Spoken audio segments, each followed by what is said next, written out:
பல்லடம் வனம் இந்தியா ஃபவுண்டேஷனில் 21/5/2024 செவ்வாய்க்கிழமையன்று 447வது வாராந்திர கலந்தாய்வு கூட்டம் மிக சிறப்பாக நடைபெற்றது. இக்கலந்தாய்வு கூட்டத்தில் வனம் இயக்குநர்கள், நிர்வாகிகள், அறம் காவலர்கள், மரம் காவலர்கள், தன்னார்வலர்கள், சிறப்பு விருந்தினர்கள் உள்ளிட்டோர் கலந்து கொண்டு இவ்விழாவினை சிறப்பித்தனர். வணக்கம்.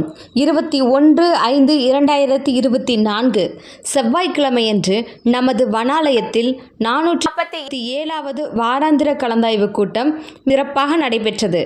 இக்கலந்தாய்வு கூட்டத்தில் கலந்து கொண்ட சிறப்பு விருந்தினர்கள் திருப்பூர் நகரவை உயர்நிலைப்பள்ளி தலைமை ஆசிரியர் திருமதி வி.த. விஜயலட்சுமி அவர்கள் மற்றும் அவரது புதல்வர் திரு திலீபன் சக்கரவர்த்தி அவர்கள், வனம் அமைப்பின் செயலாளர் திரு ஸ்கைவே சுந்தரராஜ் அவர்கள், உள்கட்டமைப்பு துறை இயக்குனர் திரு ராஜ்மோகன் அவர்கள், ஊடகத்துறை இயக்குனர் திரு TMS பழனிசாமி அவர்கள் மற்றும் மழைநீர் சேமிப்பு திட்ட இயக்குனர் திரு இ. பழனிசாமி அவர்கள் ஆகியோர் இணைந்து மூவர் முற்றத்தில் உள்ள திருவள்ளுவர், மகாத்மா காந்தியடிகள் மற்றும் டாக்டர் அப்துல் கலாம் ஆகியோரது திருவுருவ சிலைகளுக்கு மாலை அணிவித்து மரியாதை செலுத்தினர். திருமதி வி.த. விஜயலட்சுமி அவர்கள் தேசிய கொடியேற்றி மரியாதை செலுத்தினார். அனைவரும் மூலிகை வனத்தில் மூலிகை செடி நடவு செய்து பின்னர் கூட்டத்தில் கலந்து கொண்டனர்.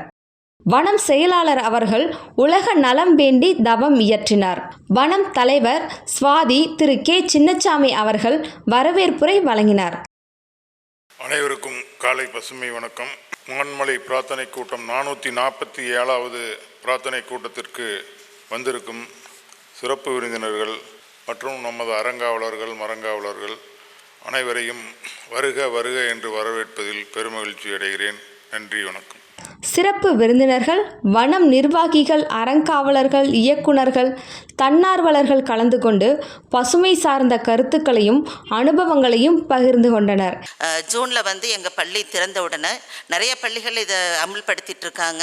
நாங்கள் என்ன பண்ண போகிறோன்னா விதைப்பந்துகள், மாணவர்கள்கிட்ட விதைப்பந்துகள் நாங்கள் கொடுத்து எவ்வளவு அவங்களால முடியுமோ அந்த அளவுக்கு அவங்களால மரம் நடுறதை இந்த விதைப்பந்து மூலமாக செயல்படுத்த நினைக்கிறேன். நான் என்னோட அம்மா பேசினாங்க, எல்லாம் கேட்டிருப்பீங்க நல்லா. இப்போ அவங்களுக்கு உறுதுணையாக இருந்தது நான் தான். கூட மரக்கன்றுகள் நெட்டினது, ஸ்கூலில் எல்லா வேலையும் பண்ணுறது நான் தான்.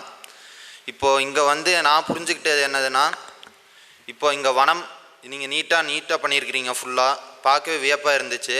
இப்போ என்னோட ஒரு கான்ட்ரிபியூஷன் என்னவாக இருக்கும்னா, இப்போ எங்கள் வீட்லேயும் வனங்கிறது இங்கே இல்லாமல் வீட்டை சுற்றி ஏற்படுத்தணுங்கிறது என்னோட ஒரு கான்ட்ரிபியூஷனாக இருக்கும். இனி ஒரு குரூப் ஆஃப் ஒரு யங்ஸ்டர்ஸை சேர்த்தி இனி வரப்போகிற நாட்களில் ஹை ஸ்கூல் கிரவுண்ட்ஸ் நீங்கள் எல்லாம் பார்த்துருப்பீங்க. அதுக்காக மரக்கன்றுகள் நடுறதை அங்கேயே கொண்டு வரதுக்கு நான் இப்போ ஒரு இனிஷியேட்டிவாக எடுக்கலான் இருக்கேன். அதுக்கு இது ஒரு இன்ஸ்பிரேஷனாக இருக்குது எனக்கு. தேங்க்யூ. இந்த வனம் அப்படிங்கிற இந்த ஒரு அமைப்பு ஒரு சாதாரண ஒரு மரம் வச்சு மரத்தை வளர்க்கக்கூடிய ஒரு செயலை தான் செய்து கொண்டிருக்கிறதா அப்படின்னு சொல்லி என்னுடைய பார்வையில் நான் அது பார்க்கும்போது அதுக்குள்ளே ஒரு மிகப்பெரிய ஒரு விழிப்புணர்வை எனக்கு கிடைச்சது. அந்த அனுபவத்தை மட்டும் நான் உங்கள் கூட இந்த தருணத்தில் நான் பதிவிட விரும்புகிறேன்.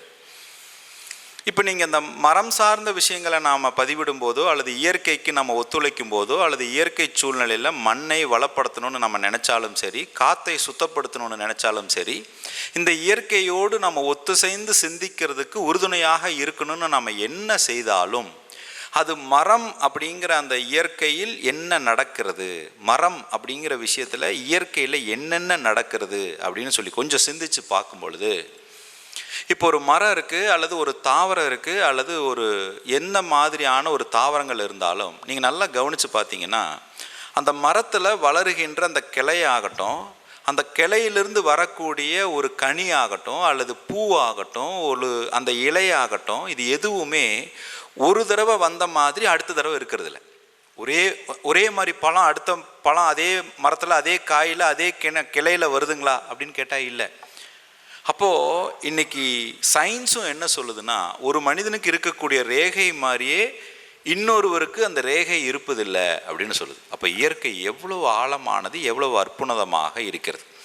சரி, இதெல்லாம் ஒரு பக்கம் நடந்து கொண்டே இருக்கிறதே. ஆனால் மனிதன் எதை தேடிக்கொண்டு இருக்கிறான் அப்படின்னு கேட்டால் மகிழ்ச்சியை தேடிக்கொண்டு இருக்கிறான், சந்தோஷத்தை தேடிக்கொண்டு இருக்கிறான். ஆனால் ஒரே ஒரு விழிப்புணர்வு, அதற்கு பேர் இன்ட்யூட்டிவ் நாலேஜ் அப்படின்னு பேர். இந்த இன்ட்யூட்டிவ் நாலேஜ் அப்படிங்கிறது தமிழில் சொல்லணும்னா அசிரீரி குரல். நம்ம எல்லாருக்குள்ளே இருந்தும் ஒரு அசிரீரி குரல் ஒன்று எழுந்து கொண்டு இருக்கிறது. அந்த அசிரீரி குரலை நம்ம எந்த அளவுக்கு நம்ம கவனிக்கிறோமோ அந்த அளவுக்கு நம்ம உணர்வுகளில் விழிப்புணர்வு ஏற்படுகிறது. எந்த அளவுக்கு உணர்வுகளில் விழிப்புணர்வு ஏற்படுகிறதோ அந்த அளவுக்கு தோன்றுகின்ற உணர்வுகள் தோன்றி மறையும் நிரந்தரமற்ற தன்மையுடையதுங்கிற ஒரு விழிப்புணர்வு ஒரு மனிதனுக்கு உணர்வுகளில் கவனிப்பதனால் சந்தோஷம் மகிழ்ச்சி ஏற்படுகிறங்கிறத ரொம்ப ஒரு உண்மையான ஒரு விஷயத்தை இந்த மரம் அப்படிங்கிற ஒரு தாவரம் நமக்கு விளக்கி கொண்டிருக்கிறது. அதைத்தான் இங்கே நான் உங்கள்கிட்ட பதிவிடுவதற்கு ரொம்ப மகிழ்ச்சியாக நான் விரும்புகிறேன். நீங்கள் வாழ்க்கையில் வெற்றி பெற வேண்டுமென்றால் முதலில் கூர்ந்து கவனித்து பழகுங்கள். இது வேதம் சொல்லுது. ரெண்டாவது மனனம், ரிப்பிட்டேஷன். ஒரு நல்ல விஷயத்தை இப்போ சசிகுமார் சொல்லிட்டாரு, அதையை திருப்பி திருப்பி நினச்சி பார்க்கணும். ரிப்பிட்டன்ஸ்.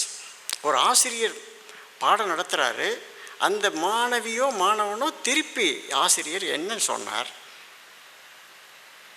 அப்போது அந்த ரிப்பிட்டன்ஸ் வரணும். அதுக்கு பேர் மனனம். அதுக்கு அடுத்தது பேர் நிதித்தியாசம். இதெல்லாம் எனக்கு சின்ன வயசில் ஆசிரியர் சொல்லி கொடுத்தது. எங்கள் ஆசிரியர் சொல்லி கொடுத்தது இப்போ ஞாபகத்துக்கு இருக்கு. நிதித்தியாசம். சுந்தரராஜி, நீ வெற்றி பெறணும்னா 3 பழக்கங்களை நீ பழகிக்கொள்ள வேண்டும் என்று எனக்கு ஒரு ஆசிரியர் சொல்லி கொடுத்தார். அடுத்தது நிதித்தியாசம். இந்த நிதித்தியாசம் என்பது அதிலேயே நிலைத்திருப்பது.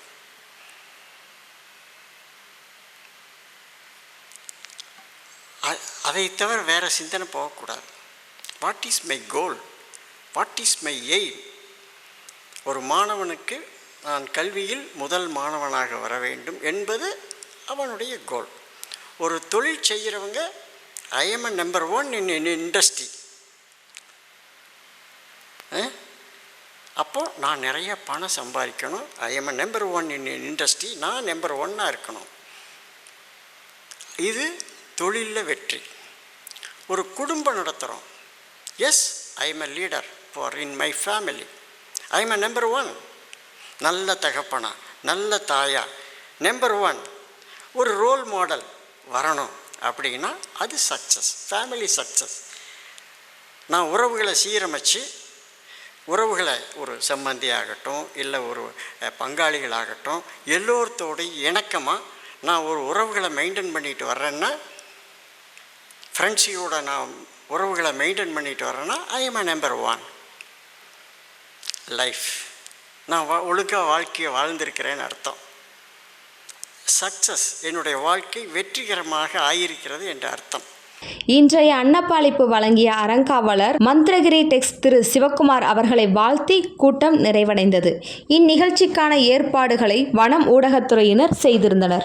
உங்கள் பகுதி நிகழ்வுகளும் இடம்பெற வேண்டுமெனில் கீழுள்ள எண்ணிற்கு வாட்ஸ்அப்பில் தொடர்பு கொள்ளவும். நிகழ்வுகளை உடனுக்குடன் தெரிந்து கொள்ள யூடியூபில் ஸ்கை மீடியா சேனலை சப்ஸ்கிரைப் செய்யுங்கள்.